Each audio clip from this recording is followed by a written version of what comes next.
में धान खरीदी के दौरान कोंडागांव में मंत्री केदार कश्यप का दौरा संपन्न हुआ है। आपको बता दें कि अधिकारियों से मीटिंग के दौरान केदार कश्यप ने जल्द ही समस्याओं के निराकरण की बात करी है। मंत्री केदार कश्यप ने यह भी बताया कि मक्का प्रोसेसिंग यूनिट जो है केदार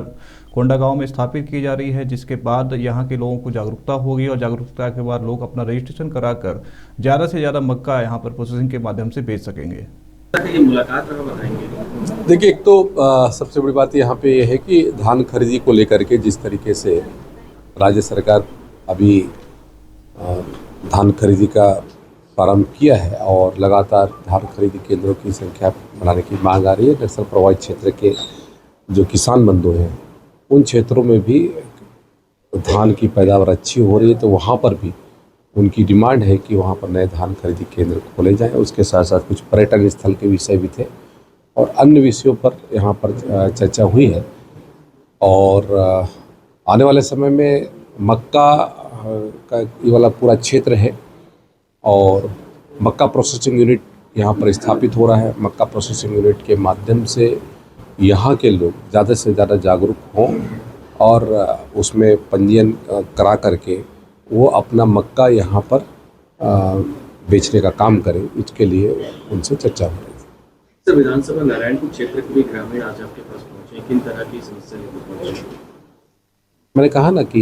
कुछ जो धान खरीदी को विषय को लेकर के है और कुछ निर्माण कार्यों को लेकर के है और कुछ जो है कि कुछ व्यक्तिगत समस्याओं को लेकर के है। उन विषयों को लेकर के यहाँ पर चर्चा हुई है और इन लोगों के माध्यम से लगातार अभी मैं कई जगह पर कार्यक्रम करके आ रहा हूँ। और प्राधिकरण की बैठक अब संपन्न हो चुकी है, तो जिले को या पूरे क्षेत्र को किस तरह के विकास सौगात मिलने सकता है? देखिए, बस्तर प्राधिकरण जिस उद्देश्य के लिए बनाया गया है कि बस्तर के समुचित विकास हो सके, शिक्षा में, स्वास्थ्य में, अधोसंरचना में, कृषि में, हर क्षेत्र में हमारा बस्तर आगे बढ़े और उस दृष्टि से लगातार 4-4 घंटे 5-5 घंटे हमारे माननीय मुख्यमंत्री जी की अध्यक्षता में ये बैठक संपन्न हो रही है। पिछले जसपुर में हुई, इस बार यहाँ पर बस्तर में हुई। और पिछले 5 वर्षों तक जो पिछली सरकार थी उसने बस्तर विकास प्राधिकरण के नाम पर केवल ढकोसला किया और यहाँ को लोगों को केवल झुंझुना पकड़ा करके चले गए। बस्तर विकास प्राधिकरण वो है, जब पहली बार इसका गठन हुआ तो इसके परिणाम आप देखिए कि आज बस्तर में मेडिकल कॉलेज की स्थापना हो, चाहे यूनिवर्सिटी की स्थापना हो, चाहे हमारे अन्य कॉलेजों की स्थापना हो या नए जिलों का निर्माण हो, इन विषयों को लेकर जिस तरीके से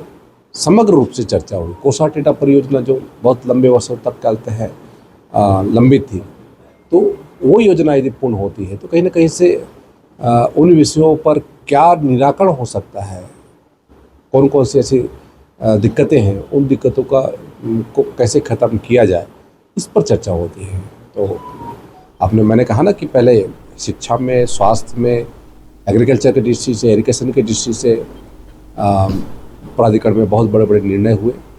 और इसमें भी अभी लक्षित किया गया है कि आने वाले समय में हम कुछ ऐसे कार्यक्रम तय करें जो हमारे यहाँ के लोगों को ज़्यादा से ज़्यादा लाभ पहुँचाए। वही काजर जुड़ चुके हैं कोंडागांव से। काजर, हमें ये बताएं कि मंत्री केदार कश्यप ने सीधे तौर पर धान खरीदी के दौरान कोंडागांव का दौरा किया और कोंडागांव के दौरे में इन्होंने जो अधिकारी हैं उन्होंने कहा है कि भाई आप जो है सारी जो है प्रॉब्लम्स जो आ रही हैं, समस्याएं आ रही जनता को, उसका निराकरण समय रहते कीजिए, जल्द से जल्द कीजिए। और साथ में उन्होंने मंत्री केदार कश्यप ने एक और बात कही है कि मक्का प्रोसेसिंग यूनिट जो है वो कोंडागांव में लगाई जाएगी, जिससे लोगों में जागरूकता आएगी और लोग जो अपना उसमें रजिस्ट्रेशन करा के अपना उसका मक्का बेच के अपना फ़ायदा ले सकते हैं। लेकिन मक्का प्रोसेसिंग यूनिट जो है धान खरीदी के बीच में लगाना कितना हद तक जो है संभव सही है और इसका क्या फ़ायदा जो है कोंडागांव के किसानों को मिलने वाला है? कादिर,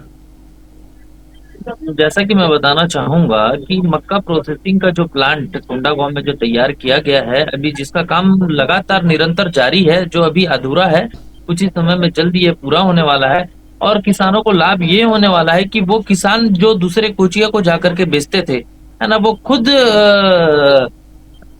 अपने ही शासन के मक्का प्रोसेसिंग में बेचेंगे, जिनको जो राशि जो है उनको अच्छी से अच्छी जो राशि कोचियाओं से कादिर, ज्यादा किस राशि स्तर का ये जो शासन मक्का दे। प्रोसेसिंग यूनिट जो है कोंडागांव में लगाया जा रहा है, कितना बड़ा ये प्लांट लगाया जा रहा है, कितनी बड़ी स्तर की इसकी रेंज रही, कितना इसका क्राइटेरिया रहेगा? क्योंकि हम बता रहे हैं कि जिस प्रकार से मंत्री केदार कश्यप ने भी हमें बताया है कि भाई मक्का प्रोसेसिंग यूनिट्स में लोग जो है अपना रजिस्ट्रेशन करा पाएंगे, तो रजिस्ट्रेशन की क्या प्रक्रिया रहेंगी और किसान कहाँ कहाँ का किसान, जो केवल कोंडागांव के किसान के लिए सुविधा दी गई है या पूरे बस्तर संभाग के जो किसान है वो कोंडागांव में आके अपना मक्का बेच सकते हैं?